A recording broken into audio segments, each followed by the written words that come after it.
নাইব বুকেলে এল সালভাদরের বর্তমান প্রেসিডেন্ট সাম্প্রতিক বছরগুলোতে আন্তর্জাতিক অঙ্গনে বিশাল আলোড়ন তুলেছেন। 1981 সালে এল সালভাদরে জন্মগ্রহণ করা বুকেলে মাত্র 37 বছর বয়সে 2019 সালে দেশের সর্বকনিষ্ঠ প্রেসিডেন্ট হিসেবে নির্বাচিত হন। তার রাজনৈতিক জীবনের শুরু হয়েছিল একজন মেয়র হিসেবে এবং মাত্র কয়েক বছরের মধ্যেই তিনি দেশের সর্বোচ্চ পদে আসীন হন।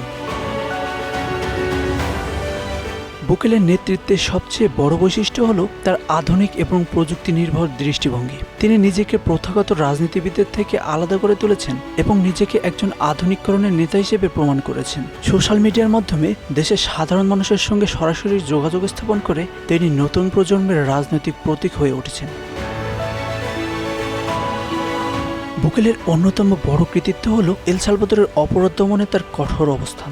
দেশটি দীর্ঘদিন ধরে গ্যাং সহিংসতা ও অপরাধমূলক কার্যকলাপের জন্য ক্ষতিগ্রস্ত হয়ে আসছে। প্রেসিডেন্ট বুকেলে প্ল্যান কন্ট্রোল টেরিটোরিয়াল নামে একটি বিশেষ উদ্যোগ গ্রহণ করেন, যা দেশের বিভিন্ন এলাকায় আইন শৃঙ্খলা বাহিনীকে শক্তিশালী করে এবং অপরাধীদের বিরুদ্ধে কঠোর ব্যবস্থা গ্রহণে সহায়তা করে। এই পদক্ষেপের ফলস্বরূপ দেশটির অপরাধের হার উল্লেখযোগ্যভাবে হ্রাস পেয়েছে, যা বুকেলেকে জাতীয় এবং আন্তর্জাতিক স্তরে প্রশংসিত করেছে। অর্থনৈতিক ক্ষেত্রেও বুকেলে উল্লেখযোগ্য পরিবর্তন এনেছেন। তিনি দেশের অর্থনৈতিক প্রবৃদ্ধি ত্বরান্বিত করতে বিনিয়োগ বৃদ্ধি এবং উদ্যোক্তাদের সহায়তা করার জন্য বিভিন্ন নীতিমালা প্রণয়ন করেছেন। তার নেতৃত্বে এল সালভাদর পৃথিবীর প্রথম দেশ হিসেবে বিটকয়েনকে বৈধ মুদ্রা হিসেবে গ্রহণ করেছে। এই সিদ্ধান্তটি বিশ্বব্যাপী বিতর্ক সৃষ্টি করেছে, তবে বুকেলের দৃষ্টিতে এটি দেশের অর্থনৈতিক ভবিষ্যতের জন্য একটি যুগান্তকারী পদক্ষেপ। 2021 সালের 7 সেপ্টেম্বর এল সালভাদর বিটকয়েনকে আইনসম্মত মুদ্রা হিসেবে ঘোষণা করে, যা দেশের ইতিহাসে একটি উল্লেখযোগ্য মুহূর্ত। এল সালভাদরের নাগরিকরা এখন ডলারের পাশাপাশি বিটকয়েন ব্যবহার করে লেনদেন করতে পারেন। সরকার চিভো নামের একটি ডিজিটাল ওয়ালেট চালু করে, যা জনগণকে বিটকয়েনের মাধ্যমে লেনদেনের সুবিধা প্রদান করে। এই পদক্ষেপের মাধ্যমে সরকার আন্তর্জাতিক লেনদেনকে দ্রুত ও সস্তা করার চেষ্টা করছে, বিশেষত বিদেশ থেকে রেমিট্যান্স পাঠানোর ক্ষেত্রে, যা দেশের অর্থনীতির জন্য অত্যন্ত গুরুত্বপূর্ণ। তবে বুকেলের এই পদক্ষেপটি বিতর্কেরও কারণ হয়েছে।